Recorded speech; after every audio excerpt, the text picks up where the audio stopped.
नमस्कार मित्रांनो, माझे नाव कार्तिक महेश बिचेवार आहे. माझ्या शाळेचे नाव जिल्हा परिषद माध्यमिक शाळा पानकनेरगाव असे आहे. मी इयत्ता 7वी या वर्गामध्ये शिकत आहे.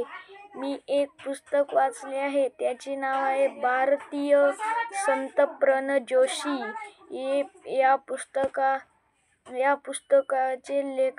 या पुस्तकाची किंमत 10 रुपये आहे. हे पुस्तक मला खूप आवडले आहे.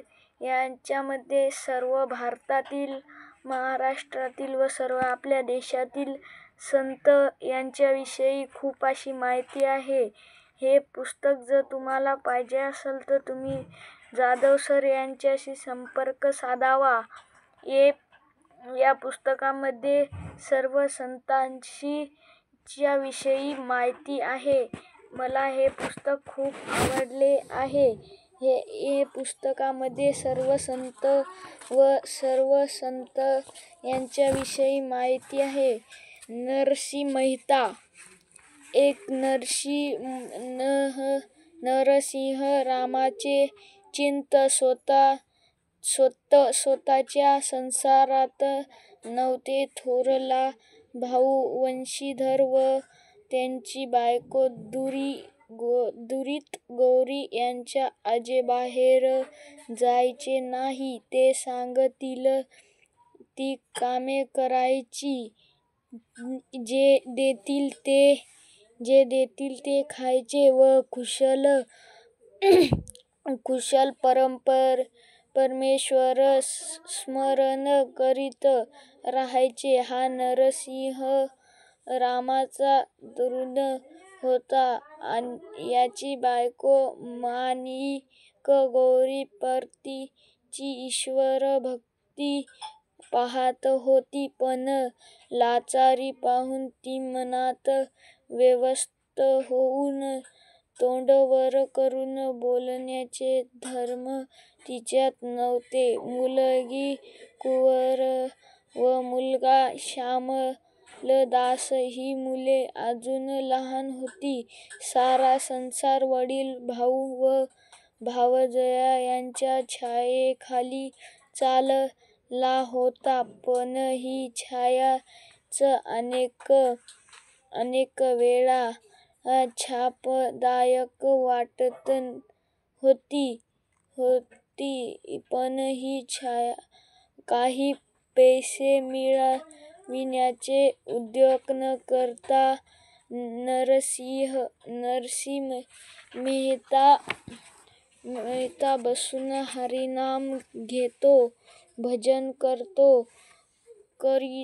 करीत राहतो, पूजन करतो. हे दुरीत गौरीस मानवले नाही. हा याची बायको व मुले यांना फुकट खायला का घालतो असे तिच्या मनात पुन्हा येत. नवऱ्यास तिची बाजू सावरावी लागे. तोही कधी तिच्याबरोबर धाकट्या देवपिशा भावास दरडावून रागेभरी. नरसिंहराम तसा अगदी बसून नव्हता. राधा-कृष्ण हा मंत्र निरंतर त्याच्या मुखात असे. शंकराच्या मंदिरात रात्रंदिवस जाऊन भजन पूजन करणे हा त्याचा मनास लागलेला एक छंद होता. प्रेमानंदाने दंग होऊन भोलानाथापुढे नृत्य करणे हा ध्यास नरसिंह मेहता यांच्या मनास नित्याचा होता. पुराणश्रवण, भागवत कथाश्रवण, साधू संतांचे दर्शन, त्यांचा अनुग्रह हे त्याचे मनास वेड होते. भजन गाये तर त्यानेच अशा त्याच्या लौकिक होत्या. परमेश्वराच्या गुणगानात तो तल्लीन होऊन जाई. पण या सर्व उद्योगाने स्वतःचे व मुलं-बाळाचे पोट कसे भरणार? थोरल्या भावाने चिडून वैतागून त्याला एक काम दिले होते घराच्या गुरांची व्यवस्था पाहणे. धन्यवाद.